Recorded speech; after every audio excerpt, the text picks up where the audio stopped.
Welcome back to BCN news. జార్ఖండ్లో SSC పరీక్షలో అవకతవకలు జరిగినట్లు తేలిందని, ఈ క్రమంలోని విద్యార్థులు ఆందోళన చేస్తున్నారని బీజేపీ రాష్ట్ర అధ్యక్షుడు పివిఎన్ మాధవ్ తెలిపారు. వారిపైన రబ్బర్ బుల్లెట్స్, లాఠీచార్జీ చేశారన్నారు. జేజేఎం కాంగ్రెస్ ప్రభుత్వమే అక్కడ నడుస్తుందని చెప్పారు. నీట్ ప్రశ్నపత్రం లీక్ అయినట్లు తెలిసిన వెంటనే పరీక్ష రద్దు చేశామని, పిల్లల భవిష్యత్తును దృష్టిలో పెట్టుకుని ఈ నిర్ణయం తీసుకున్నామని అన్నారు. కేంద్ర మంత్రి కూడా రాజీనామా చేశారని వెల్లడించారు. బీజేపీ ప్రభుత్వానికి కాంగ్రెస్ ప్రభుత్వానికి ఉన్న తేడా ఇదే అని చెప్పుకొచ్చారు. జార్ఖండ్లో ఎస్ఎస్సీ పేపర్ లీక్ వల్ల ఎంతో మంది యువత జీవితం రోడ్డు పాలవుతుందని మాధవ్ ఆవేదన వ్యక్తం చేశారు. విద్యార్థుల జీవితాలతో ఆడుకున్న కాంగ్రెస్ నిజ స్వరూపం బయటపడిందన్నారు. కానీ ర్యాంక్ వచ్చి ప్లేస్మెంట్ అయిన తర్వాత దానిపైన గందరగోళం జరిగితే ఏంటి పరిస్థితి అనేది గతంలో జరిగింది. సుమారు దేశవ్యాప్తంగా ఇటువంటి పెద్ద లీకేజ్ కాంగ్రెస్ హయాంలో 158 జరిగింది. దానికి సంబంధించిన లిస్ట్ కూడా మేము ఇవ్వటం జరిగింది. ఒక్క దాంట్లో కూడా కాంగ్రెస్ ప్రభుత్వం పారదర్శకత చూపించలేదు, వెంటనే ప్రతిస్పందించలేదు. దానిపైన ఎటువంటి స్పందన కూడా చూపించకుండా ఏమీ జరగలేదని చెప్పి దాన్ని కప్పిపుచ్చే ప్రయత్నం చేయటం జరిగింది. దాని కారణంగా విలువైన వాళ్ళ విద్యార్థి జీవితాలన్నీ కూడా బొగ్గుపాలైపోయి ఆంధ్రప్రదేశ్లో కానీ మనం గమనిస్తే 2008, 2012 డిఎస్సి సంబంధించిన అవకతవకలు జరిగాయి. వాళ్ళందరూ రోడ్డు మీద పడ్డారు, ఆందోళన చేశారు. కొంత రిక్రూట్మెంట్ కొంత జరగలే. తర్వాత ఆందోళన చేసిన తర్వాత కూటమి నేతృత్వంలో 2019 ముందు వాళ్ళందరినీ కూడా రిక్రూట్ చేసుకోవాలి, వాళ్ళు తీసుకోవాలి అని చెప్పి అనుకోవటం.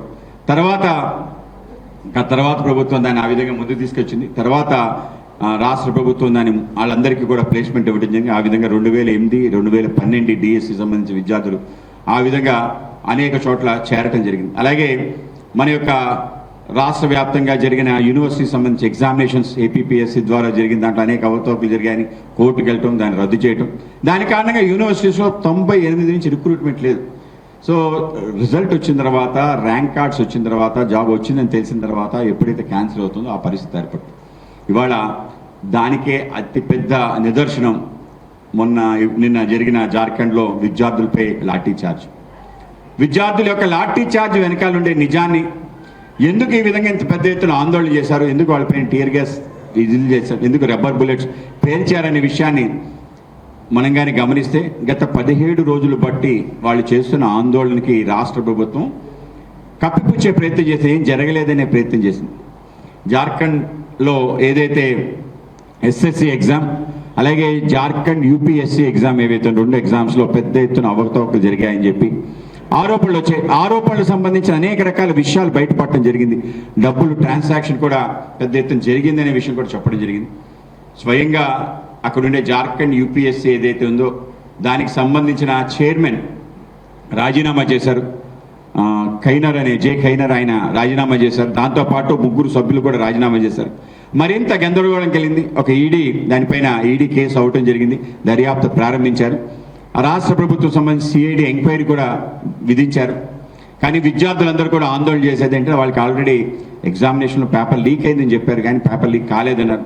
తర్వాత ర్యాంక్ కార్డ్స్ వచ్చాయి, దాంట్లో తెలిసిపోయింది అక్కడ ఎక్సైజ్ కానిస్టేబుల్ సంబంధించిన దాంట్లో ఎటువంటి 10th క్లాస్లో చాలా 3rd గ్రేడ్ అంటే చాలా తక్కువ మార్కులు వచ్చిన వాళ్ళకి అందరికీ సీట్లు వచ్చిన తీరు చూసి దానికి సంబంధించి ఉదాహరణలతో సహా వాళ్ళు బయటపెట్టడం జరిగింది. వీళ్ళందరూ కూడా ఏ విధంగా జరిగింది.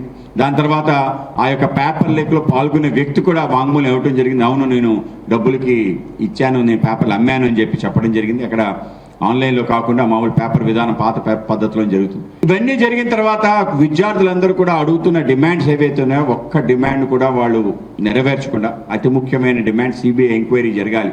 ఎందుకు సిబిఐ ఎంక్వైరీ అడుగుతున్నాయంటే ఇదంతా కూడా రాష్ట్ర ప్రభుత్వానికి సంబంధించిన వ్యవస్థల యొక్క లోపం.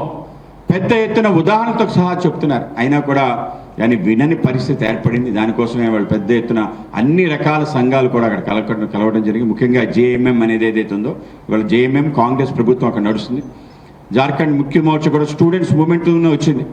ఆ స్టూడెంట్ మూవ్మెంట్తో వచ్చిన సంస్థ పార్టీ ఇవాళ వాళ్ళకి సంబంధించిన అంశాన్ని వినకపోవడం కారణంగా జార్ఖండ్లో ఉండే విద్యార్థులు ఆందోళన, వాళ్ళందరూ కూడా బాధపడుతున్నారు. ఏదో ఒక సంస్థ ఏర్పాటు చేశారు, వాళ్ళు ఒక్కసారి కూడా వచ్చి మాట్లాడలేదు మా గురించి.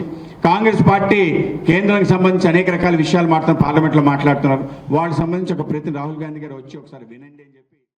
నెల్లూరు జిల్లా గూడూరు పట్టణంలో ఎమ్మెల్యే సునీల్ కుమార్ ఆధ్వర్యంలో డిఎస్సి టీచర్ల సంఘీభావ ర్యాలీ నిర్వహించారు. టవర్ క్లాక్ సెంటర్ వద్ద మంత్రి నారా లోకేష్ చిత్రపటానికి డిఎస్సి టీచర్ ఉద్యోగులు, నాయకులు పాలాభిషేకం నిర్వహించారు. అనంతరం అక్కడి నుండి సబ్ కలెక్టర్ కార్యాలయం వరకు ర్యాలీ నిర్వహించారు. ఈ సందర్భంగా ఎమ్మెల్యే సునీల్ కుమార్ మాట్లాడుతూ కూటమి ప్రభుత్వానికి ప్రజల్లో మంచి పేరు వస్తుందనే దురుద్దేశంతో వైసీపీ అసత్య ఆరోపణలు చేస్తుందని, రాబోయే ఎన్నికల్లో డిపాజిట్లు కూడా ఆ పార్టీకి రావని పేర్కొన్నారు.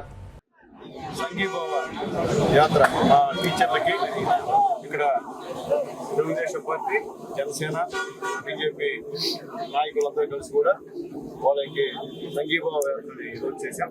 దాదాపు వేలాది మందిగా గూడూరులో తెలుగుదేశం పార్టీ శ్రేణులు, బీజేపీ శ్రేణులు, జనసేన శ్రేణులు కూడా అందరూ వచ్చి మా కాన్స్టిట్యూన్స్ లో సర్కారు 69 మంది ఉపాధ్యాయులు, 16,400 ఉపాధ్యాయులకి మద్దతుగా ఇక్కడ ర్యాలీ నిర్వహించి మా సబ్ కలెక్టర్ గారికి ఒక రికమెండేషన్ ఇచ్చాము. దాంట్లో ముఖ్యంగా చెప్పేదంటే తప్పుడు ప్రచారాలు. నేను చెప్పేది ఒకటే ప్రజలందరూ ఆలోచించారు. జగన్మోహన్ రెడ్డి గారు గతంలో ముఖ్యమంత్రి అవ్వక ముందు ఏం చెప్పాడు? నేను వస్తే 4 రోజుల లోపల టీచర్ పోస్ట్ అన్ని భర్తీ చేస్తా అన్నాడా లేదా? కాబట్టి రికార్డ్స్ చేశారా? మీరు గెలిచారు, 5 సంవత్సరాలు ముఖ్యమంత్రిగా ఉన్నారు. ఒక్క టీచర్ పోస్ట్ అన్నా మీరు భర్తీ చేశారా? చెప్పండి, మనస్సాక్షి చెప్పండి. జగన్మోహన్ రెడ్డి గారికి కాదు, ఆ జగన్మోహన్ రెడ్డి పార్టీలో ఉన్నటువంటి అందరికీ తెలియజేస్తున్నారు. మీరు చేశారా? చేయరా? మేము వచ్చిన తర్వాత మా లోకేష్ బాబు గారు, మా లీడరు మొత్తం రాష్ట్రం అంతా తిరుగుతూ యువకాలంలో మేము గెలిస్తే, ఎన్డీఏ గవర్నమెంట్ గెలిస్తే ఖచ్చితంగా ఉన్నటువంటి నిరుద్యోగుల టీచర్లందరూ పోస్టులు భర్తీ చేస్తున్న మాట ఇచ్చిన ప్రకారం గెలిచిన వెంటనే ఉపాధ్యాయ పోస్టులకి భర్తీ పెట్టి దాదాపు 5 లక్షల మంది అప్లై చేస్తే దాదాపు 16,450 పోస్టుల్ని ఫిలప్ చేస్తే మీకు ఒడుపు పుట్టింది కింద నుండి.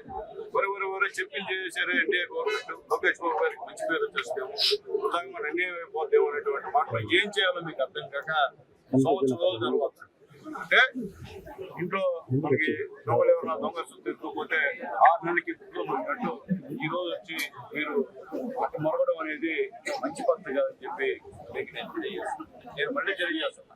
మీరు చేయలే, అమ్మ ఎట్లా అడగను తల్లిలా ఈ 5 సంవత్సరాలు మేము వచ్చిన తర్వాత చెప్పిన మాట ప్రకారం మాట తప్పకుండా మా యువ నాయకుడు ఈ రోజు చేస్తే ఆ నాయకుడి పైన అనవసరమైనటువంటి తప్పుడు ఆరోపణ. మొన్న గూడూరులో ఒక ప్రోగ్రాం పెట్టి అధికారులకి మేము కొత్త ఇన్ఛార్జి పరిచయం చేస్తాం అంతే తప్ప గంటలు పెట్టి గూడూరు టౌన్ లో లోకేష్ బాబు వ్యతిరేకంగా ఫ్లెక్స్లు కట్టాలి. మా చేత కదా మేము ఫ్లెక్స్లు కట్టేదానికి ఈరోజు మేము కట్టాం ఫ్లెక్స్లు. ఎక్కడన్నా ఒక్క మాట మీ గురించి తప్పుగా కట్టామా తెలుసుకోండి మీరు. ఎందుకంటే మంచి పద్ధతి కాదు. ఎందుకంటే మేము కట్టమంటే మీకన్నా తెగించేవాళ్ళు మా దగ్గర పార్టీ క్యాడర్ ముందు పెట్టుకోండి. మీకన్నా 2 3 తెగించేటువంటి పార్టీ క్యాడర్ తెలుగుదేశం పార్టీకి, బీజేపీ, జనసేన ఏదైనా ఉంటే చట్ట ప్రకారం న్యాయ ప్రకారం చేసుకుంటాం. అంటే మీకు చట్టాలన్నా న్యాయం అన్న గౌరవం లేదు. ఎందుకంటే కోర్టు కూడా తప్పు చంద్రశేఖర్ రెడ్డి గారు వేసినటువంటి ఆ పిటిషన్ ని కొట్టేస్తే అయినా కానీ మీరు దీక్షలు చేసి పర్మిషన్ లేకుండా రోడ్లో బస్ స్టాండ్ 3 రోజులు మీరు పర్మిషన్ లేకుండా ఆ యొక్క టెంట్ని వేసుకొని చేసిన విషయం సాల్వ్ చేసుకోండి. నిన్న కూడా ర్యాలీ నిర్వహించారు. ఏం చేశారు? ఆ బిడ్డల్ని, ఆ స్కూల్లో ఉన్నటువంటి బిడ్డల్ని తీసుకొచ్చి వాళ్ళకి అయి చెప్పి మారెడ్డి నగర్ ఇచ్చి వాళ్ళని తీసుకొచ్చి కలియుగ ప్రత్యక్ష దైవం తిరుమల శ్రీ వెంకటేశ్వర స్వామి వారిని సినీ నిర్మాత సూర్యదేవర నాగవంశీ దర్శించుకున్నారు. వీఐపీ విరామ దర్శన సమయంలో స్వామివారి సేవలో పాల్గొని మొక్కులు చెల్లించుకున్నారు. దర్శనానంతరం వీరికి రంగనాయకుల మండపంలో వేద పండితులు వేదాశచనం అందించగా ఆలయ అధికారులు స్వామివారి తీర్థ ప్రసాదాలు అందజేసి పట్టు వస్త్రంతో సత్కరించారు. అందరికీ తెలుసు, శుక్రవారం Friday 14th August Viswanathan Sons తెలుగులో తమిళ్లో గ్రాండ్ రిలీజ్ ఉంది. దానికి అన్ని బెస్ట్ విషెస్ కావాలని స్వామి దండం పెట్టుకుని ఇప్పుడే బయటకు వచ్చాను.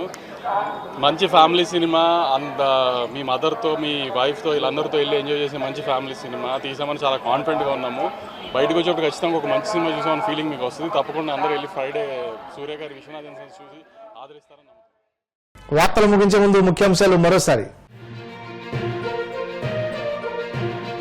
పల్నాడు జిల్లా నరసరావుపేటలో అధునాతన తల్లి బిడ్డ ఎక్స్ప్రెస్ వాహనాలను ప్రారంభించిన మంత్రి సత్యకుమార్ వాహనాల్లో అత్యధిక భద్రతా సదుపాయాలు కల్పించామని వెల్లడి. సంక్షేమ పథకాలను ప్రజలకు మరింత చేరువ చేసేలా అధికారులు, ప్రజాప్రతినిధులు సమన్వయంతో పనిచేయాలి. 20 సూత్రాల అమలు కమిటీ చైర్మన్ లంకా దినకర్ సూచన.